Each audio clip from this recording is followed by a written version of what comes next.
सरकार और जनता के बीच सहकारी समितियां एक महत्वपूर्ण सेतु के रूप में कार्य करती हैं। कृषि ऋण, राशन वितरण, खाद बीज वितरण सहित अन्य महत्वपूर्ण कार्य समितियों द्वारा संचालित किए जाते हैं। सहकारी समितियों से जुड़े विभिन्न विषयों और कर्मचारियों की समस्याओं को लेकर समर्थ सहारा के संभागीय ब्यूरो पूनम राउत ने सहकारी समिति कर्मचारी महासंघ के प्रदेश महासचिव दीनू परिहार से शख्सियत कार्यक्रम के तहत विशेष वार्ता की। देखें ये खास रिपोर्ट। नमस्कार, समर्थ सहारा के खास कार्यक्रम में एक बार सभी दर्शकों का स्वागत है। और हर बार जैसा कि हम एक नई शख्सियत से रूबरू होते हैं, तो आज हम मुलाकात करने जा रहे हैं मध्य प्रदेश सहकारी समिति कर्मचारी महासंघ के प्रदेश सहसचिव और बालाघाट के रूप में प्रांतीय प्रतिनिधि, जो कि काफ़ी वर्षों से संगठन के लिए काम कर रहे हैं और न केवल संगठन के लिए बल्कि कर्मचारियों के हितों के लिए भी वे हमेशा तटस्थ भूमिका के साथ संगठन के साथ मिलकर आवाज़ उठाते रहते हैं। दीनू परिहार जी आज हमारे गेस्ट हैं। आइए जानते हैं कि किस तरह संगठनात्मक रूप से अपने पद के अनुरूप किस तरह वो कार्य कर रहे हैं और आगे क्या रणनीति है। सर नमस्कार, स्वागत है आपका हमारे समर्थ सहारा के खास कार्यक्रम जी। दीनू जी, सबसे पहले तो यह जानना चाहूँगा कि प्रदेश सचिव हैं आप जी और प्रांतीय प्रतिनिधि हैं, किस तरह की एक्टिविटीज़ आप लोग कर रहे हैं संगठनात्मक रूप से और आगे क्या सोचते हैं कर्मचारियों के हितों के लिए? जब से विगत 5 वर्षों से जब से हमारा मध्य प्रदेश सहकारी समिति कर्मचारी महासंघ के हमारे प्रदेश अध्यक्ष के पद पे वहाँ पे कुंवर BS चौहान आसीन हुए और लगातार उनने पिछले 7 वर्षों से जो कर्मचारियों के हित के लिए जो लड़ाई लड़ी, उसका परिणाम ये हुआ। आपने भी हम बालाघाट में आपने देखा होगा कि हम लोग 15-15, 18-18 दिन तक टेंट लगा करके कर्मचारियों के हित में लड़ाई लड़े, क्योंकि वो प्रादेशिक कार्यक्रम था। और हमारे प्रदेश के ये जो हमारी लड़ाई लड़ने का ये हुआ कि बहुत सारी चीज़ें हमारे कर्मचारियों को पूरे ज़िले, प्रदेश के पूरे ज़िले में, बालाघाट ज़िला ही नहीं, क्योंकि उसमें हमारे पूरे 52 ज़िले के सहकारी तक का कर्मचारी लाभान्वित था। आपने देखा होगा कोरोना काल के समय जो हमारे सेल्समैन साथियों ने विकट परिस्थितियों में भी खाद्यान्न का वितरण अंतिम छोर के व्यक्ति तक पहुंचाया था, तो उसका जो कमीशन का राशि आई, उसके बाद में प्रबंधक की अनुदान। और आपको एक सबसे अच्छी बात बताना चाहता हूं कि जो कोरोना काल के समय में आज हमारा कर्मचारी नीचे स्तर का है, जो इस बात को समझ नहीं पा रहा है, कोरोना काल के समय जो इनकी मशीन और जो उसमें जो डिफरेंस था, शासन ने उसको भी हमारी बातों को सुना, हालांकि उसमें 4-5 साल का समय लग गया। लोगों की मशीन से वाला भी डिफरेंस को कम कर दिए और फिर अभी क्या बोलते हैं विक्रेताओं का वो आया, तो बहुत अच्छा, मतलब पिछले 5-7 सालों में हमारे संगठन ने बहुत अच्छा काम किया और उससे कर्मचारी को बहुत लाभान्वित हुआ। और अब प्रदेश संगठन में जैसे अभी हम 20 तारीख को मीटिंग में भोपाल में गए हुए थे, अब हमारे प्रदेश संगठन ने बिल्कुल और BS चौहान ने बिल्कुल अब एक ही मांग रहेगी कि हमारे समिति कर्मचारियों को जैसे बैंक का केडर है, वैसी समिति कर्मचारियों का भी केडर बनाया जाए और सारे कर्मचारियों सब उसमें लाभान्वित होंगे। ये रणनीति अभी हमारे ऊपर से चल रही है।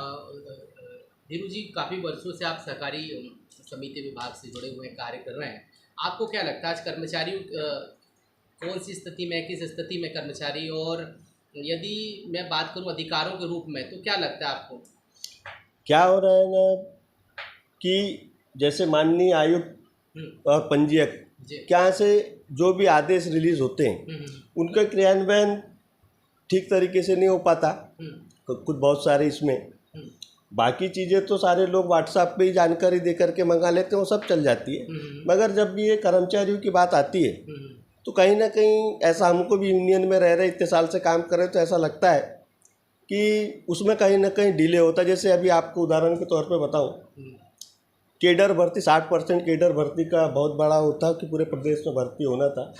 माननीय आयुक्त सहकारिता और पंजीयक का लेटर है 8/4/25 का, और उसमें उनने बाकायदा DR साहब को और बैंक के FD को उनने समय दिया है, 50 दिन की समय अवधि दी थी कि 50 दिन की समय अवधि में कब आपको उसका फॉर्म बुलाना है, कब स्क्रूटनी करना है, कब आपको क्या बोलते पात्र अपात्र की सूची टांगना है, कब आपको उसको करना है। तो अभी देख लीजिए कम से कम 60 से ज़्यादा, वो तो 50 दिन का टाइम पीरियड था, अब तो यहाँ 60 दिन से ज़्यादा हो गए, मगर अभी तक भी उसमें, अब वो तो उनके स्तर की बात है कि उनने कहाँ तक कार्रवाई की है, पर कहीं ना कहीं उसमें बहुत डिले होता है। परिहार जी, प्रक्रिया तो काफ़ी दिनों से चल रही है। मुझे लगता है कि कोरोना के बाद से 2021 से मैं सुन रहा हूँ कि भाई प्रमोशन जब से माननीय कमलनाथ आवेदन आप लोगों के हुए हैं, और अभी काफ़ी सहकारी कर्मचारियों से मुलाकात हुई, ओवरेज भी हो गए आवेदन निवेदन के चक्कर में। ये प्रक्रिया पिछले 5 वर्षों से चल रही है। कई बार हम तो आवेदन दे दे के परेशान हो गए, कितने बार आप हमारा वही आवेदन बनाओगे। इसमें सबसे तकलीफ की बात ये कि जो हमारा साथी कर्मचारी बिल्कुल 57 के बॉर्डर पे, कई साथी हमारे बेचारे अब उसमें अपात्र हो जाएंगे क्योंकि उनके ओवरेज हो गए, और यही प्रक्रिया चलती रही तो तब तक हम भी हो सकता है कि अपात्र की श्रेणी में आ जाए, ओवरेज हो जाएंगे तो हम भी वो नहीं कर पाएंगे। नहीं तो ये कागज जो है, जो आवेदन है, ये जो प्रपत्र हैं, ये कहाँ घूमते रहते हैं? मतलब क्या वजह है कि भाई ये प्रक्रिया जो है लगातार 4-5 वर्षों से चल रही है, और जैसा कि आप भी जानते हैं, हमें भी पता है कि भाई ओवरेज हो रहे हैं, तो भाई ये तो अधिकारों का हनन है एक तरह से। बिल्कुल हनन है, अधिकारियों का हनन है। और समिति कर्मचारियों में हम इसी तारतम्य में हम कल माननीय डीआर साहब से मुलाकात की। हमारे यूनियन के सारे पदाधिकारी हम कल बालाघाट गए थे। हमने डीआर साहब से, हमारे बैंक के सीईओ साहब से और माननीय कलेक्टर महोदय को भी हमने उसका दिया है कि सर आप इसमें कुछ ना कुछ इसमें त्वरित जल्दी इसमें कोई निर्णय लें ताकि हमारा जिले का कर्मचारी लाभान्वित। और इसमें सबसे अच्छी बात यह है भैया, अभी आप कई समितियाँ गए होंगे तो आपने सोचा होगा कि भैया यहाँ पे प्रमोशन नहीं हो रहा है। अब आप बताइए, मैं जैसे यहाँ समिति का कर्मचारी हूँ, मैं जब एक पद समिति का कर्मचारी हूँ, मैं जब एक पद ऊपर जाऊंगा तो स्वाभाविक है कि मेरे पीछे वाला एक पद ऊपर आ जाएगा, ऑटोमेटिकली उसका वो हो जाएगा, प्रमोशन हो जाएगा, साइकिल चलता रहेगा। अब आप ऊपर वाले को ही नहीं हटाओगे, कहीं नहीं जाएगा तो कैसे प्रमोशन कर लो?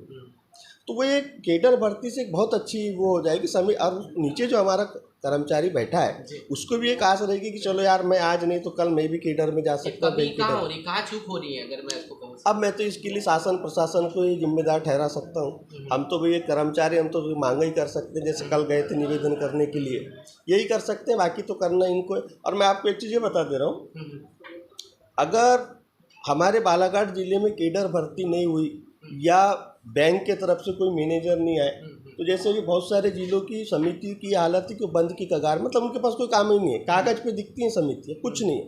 वैसे ही हमारी बालाघाट जिले की भी कुछ समितियाँ ना, आने वाले विगत वर्षों में अगर उनका क्रियान्वयन सही तरीके से नहीं हो पाया और उनका सही तरीके से क्रियान्वयन नहीं किया गया, हमारी बालाघाट जिले की बहुत सारी समितियाँ इसी कगार पे आ जाएंगी। जी नहीं, आप प्रदेश सचिव भी हैं। अगर मैं इसको राज्य स्तर पे की बात करूं तो कई बार हम अखबारों में सुनते हैं, देखते हैं टीवी के माध्यम से भी कि कई समितियां बहुत लॉस में हैं, और जैसा कि अभी आपने कहा भी कि स्थितियां जो हैं वो एक तरह से बद से बदतर हो जाएगी, या तो बंद होने की कगार में होगी या बहुत आर्थिक नुकसान होगा। तो आपको क्या लगता है इसकी मजबूती के लिए, इसके सुदृढ़ीकरण के लिए क्या किया जा सकता है? आपने बहुत अच्छा सवाल किया है जी। मैं आपको बताऊं श्रीमान जी, जब से केंद्र शासन में हमारे सहकारिता का क्या बोलते हैं मंत्रालय बना है, तब से शासन के तरफ से कोऑपरेटिव समिति को सुदृढ़ बनाने के लिए इतनी अच्छी योजनाएं आई। देखो अभी आपने देखा होगा, आप जिब भी समिति में जाते होंगे तो वहाँ पे कंप्यूटराइजेशन का काम चल रहा है, कंप्यूटराइजेशन वाला काम हो गया, वो भी सेंट्रल स्टेट गवर्नमेंट की तरफ से समितियों को फ्री में दिया गया। फिर योजना आई कि समितियाँ अपना पेट्रोल पंप खोल सकती हैं, जेनेरिक मेडिसिन खोल सकती है, गैस का खोल सकती हैं, धर्म कांटा लगा सकती हैं, ऐसी बहुत सारी योजना, डेयरी लगा, सब कर सकती है। मगर अब बात यह है कि आप नीचे जो हमारा कर्मचारी बैठा है भाई, उसमें उस चीज़ को करने की भी तो मंशा होनी चाहिए। शासन तो देने के लिए तैयार है, मगर करे तब तो कर्मचारी को भी थोड़ा सोचना चाहिए कि भाई, क्योंकि हमारे पास कोई समिति अगर जितना अच्छा काम करेगी, आप क्योंकि अपने कर्मचारी की तनख्वाह भी वहीं से निकाल रहे हो, तो भला हो कि हमारी मध्य प्रदेश शासन का कि जिनने हमारी बात को मानी और प्रबंधक के अनुदान पे हर समिति को 3-3 लाख रुपए दिया, तो कम से कम हमारा सेल्समैन को उसकी मतलब हमारे सभी कर्मचारियों को तनख्वाह में थोड़ा थोड़ा सा उसका फ़ायदा मिल रहा है। मेरा ये मानना है कि जब तक सहकारी समिति के समस्त कर्मचारी, मैं तो बता रहा हूँ, मैं अपनी खुद की सोच बताता हूँ, मैं इसको अपनी माँ मानता हूँ। क्योंकि मैं इसके लिए जितना अच्छा करूँगा, क्योंकि मेरी तनख्वाह यहीं से निकल, इसके बाद तो मैं रिटायर हो जाऊँगा तो मेरे को कुछ नहीं मिलने वाला है ना। आज मेरे पास अगर 7 कर्मचारी हैं तो हम यहीं से कमा भी रहे हैं, उनकी तनख्वाह भी बांट रहे हैं और सारा सब कुछ कर रहे हैं। हर कर्मचारी के दिमाग में होना चाहिए कि मैं जिस समिति में काम कर रहा हूँ पूर्ण रिश्ता, पूर्ण लगन, पूर्ण ईमानदारी के साथ काम करूं आपकी समिति, ताकि आपकी समिति और ऊपर जाए और आप लाभ में आएंगे तो आपको सारी चीज़ मिलेगी, आपको तनख्वाह अच्छी मिलेगी, सारी चीज़ मिलेंगी। एक और चीज़ परिहार जी मैं जानना चाहता हूँ, कई बार एनपीए की भी बात आती है कि भाई किसान जो है ऋण जमा नहीं कर रहे हैं, कई समितियाँ इस कारण परेशान रहती, कर्मचारी जो है वो आग्रह करते हैं, तो इससे कैसे बचा जा सकता है? क्योंकि काफ़ी अनुभव भी है आपको और आपकी जो समिति है वो हमेशा लाभ में रही, तो इसको लेकर आप जो है क्या मार्गदर्शन देंगे और क्या कहना चाहेंगे? क्या है श्रीमान जी, जो पुराने समय का जो किसान था जी, और जब से ये 0% आया है, क्योंकि कुछ किसानों के दिमाग में ये था कि यार माफ़ हो जाता है, मगर जब तक अपन अपने किसानों को सही समझाइश न दें, सही मार्गदर्शन न दें, भाई अगर उसने एक साल सोडा लिया 20,000 या 25,000 रुपये का और 4 साल नहीं पटाएगा, और सपोज करो उसका अगर 10,000, 15,000, 20,000 माफ़ भी हो गए, मगर वो 0% में उसको कितना बच रहा है? आप ये बताएं ना। जितना ले जा रहा है पैसा, उतना पैसा साल में ला के जमा कर रहा है हमारे पास, और 15 दिन में ये सब अच्छी वसूली होना। जब तक मैंने आपसे बताया ना कि सहकारी समिति का कर्मचारियों के ऊपर इतना डिपेंड करता है कि आप अपने किसान को कैसे मॉडिफाई करते हैं। और सारे अपने लोकल के लोगों को, ऐसा तो नहीं कि आपको यहाँ से कोई कटंगी जाकर के या बालाघाट जाकर, सबका 5-10 किलोमीटर का दायरा है। और आप देखेंगे कि जब सोसाइटी कर्मचारी और किसान के बीच में ना इतना अच्छा रिलेशन बन जाता है, तो हमारा कोई काका होता है, कोई बाबा, बैठ के बढ़िया आराम से बात करता है, उसको इजी गोइंग में। अब 1-2% तो होते ही हैं, तो उनसे कोई फ़र्क नहीं पड़ता और बढ़िया वो चलता है। वसूली नहीं होना ये कोई वो नहीं, वसूली होती है, मगर आप और कुछ। और यार जी उपार्जन का कार्य हर बार किया जाता है, इस बार भी हुआ है, लेकिन इसमें इस बार थोड़ी कंडीशन चेंज हुई कि ईओडब्ल्यू की एंट्री हुई है, काफ़ी समितियां इससे अछूती नहीं रही है, कहीं ना कहीं प्रभावित हुई है। मध्य प्रदेश के लगभग 21-22 जिलों में जांच चल रही है, इसको लेकर क्या सोचते हैं, क्या कहना चाहेंगे? देखिए, ईओडब्ल्यू अपना कार्य कर रही है, उनके लिए तो ना हम कुछ कर सकते, ना माननीय कलेक्टर महोदय कुछ कर सकते, वो अपना काम करे, उसमें कोई दिक्कत नहीं है। और बसर बात ये है उसमें थोड़ा सा कि सबको ये सोचना चाहिए कि ईओडब्ल्यू की अपराध विरोधी संस्था की क्यों नौबत आन पड़ी हमारे जिलों में। कि मैं ये नहीं कह रहा हूँ कि मेरा कर्मचारी जो गलत है उस पर तो कार्रवाई होनी चाहिए, मगर कुछ धान खरीदी के समय जो समिति कर्मचारियों की जो छोटी मोटी जो समस्याएं, जिसके लिए हमने विगत कई वर्षों से शासन प्रशासन को लेटर लिखा, और हमने तो बालाघाट ज़िले में खरीदी नहीं करेंगे करके भी हमने लिख चुका है, मगर फिर भी आदमी ये सोचता है कि यार चलो शासन प्रशासन चाह रहा है, इस बहाने कम से कम समिति को भी कुछ प्रॉफिट हो जाता है। अब ये जो नुकसान, और कर्मचारी इतना भयभीत है, हमारा कर्मचारी भी बहुत बेचारे, कई को शुगर है, डायबिटीज़ है, बहुत सारी चीज़ों से ग्रसित है। वो बेचारा धान खरीदी के समय में कम समय अवधि में, सबसे पहली बात है कम समय अवधि में, मतलब 1-1.5 महीने में हम लोग खरीदी का कार्य को निष्पादन करते हैं, तो रात दिन से कर्मचारी लगा रहता है और उतना मानसिक पीड़ित वो रहता है कि उसको कब अटैक आ जाए, क्या हो जाए, कुछ नहीं कहते बनता। ये सब कारणों के पीछे ये है कि शासन प्रशासन ने एक बात का ध्यान रखनी चाहिए। मतलब हमने कई बार इस बारे में, जैसे आप छोटा बारदाना आ जाता है, छोटा बारदाना आता है, कई बार परिवहन ही समय पे नहीं हो पाता, तो ये सारी व्यवस्थाओं के कारण हमारा बेमौसम बरसात भी हो जाती है, बेमौसम बरसात हो जाती है, तो हमको सही तरीके से व्यवस्थाएं नहीं मिल पाती। इस कारण हमारा कर्मचारी का भी कोई फांसी लगा के मर रहा है, कहीं कुछ होता है, कहीं ईओडब्ल्यू के छापे पड़ रहे हैं। मतलब जो कर्मचारी गलत है, जिस संस्था ने गलत किया, हम तो कहते हैं उसके ऊपर बाकायदा कार्रवाई होनी चाहिए, मगर शासन प्रशासन को भी इस बात को संज्ञान में लेना चाहिए कि ये जो हमारी जो छोटी छोटी जो समस्या है, जिसके कारण कर्मचारी बिना चाह के भी बेचारा परेशान हो जाता है, वो समस्या को कम से कम शासन प्रशासन ने ध्यान से सुनना चाहिए और करना चाहिए। और ये अगर हो जाएगा तो धान खरीदी बहुत अच्छी तरीके से निष्पादन होगी, ऐसा कोई वो नहीं है। एक आखिरी सवाल, वर्तमान में डॉक्टर मोहन यादव जी प्रदेश के मुख्यमंत्री हैं, एक प्रदेश सचिव हैं आप महासंघ में, क्या अपेक्षा करते हैं और क्या अपील करेंगे हमारे टीवी चैनल के माध्यम से?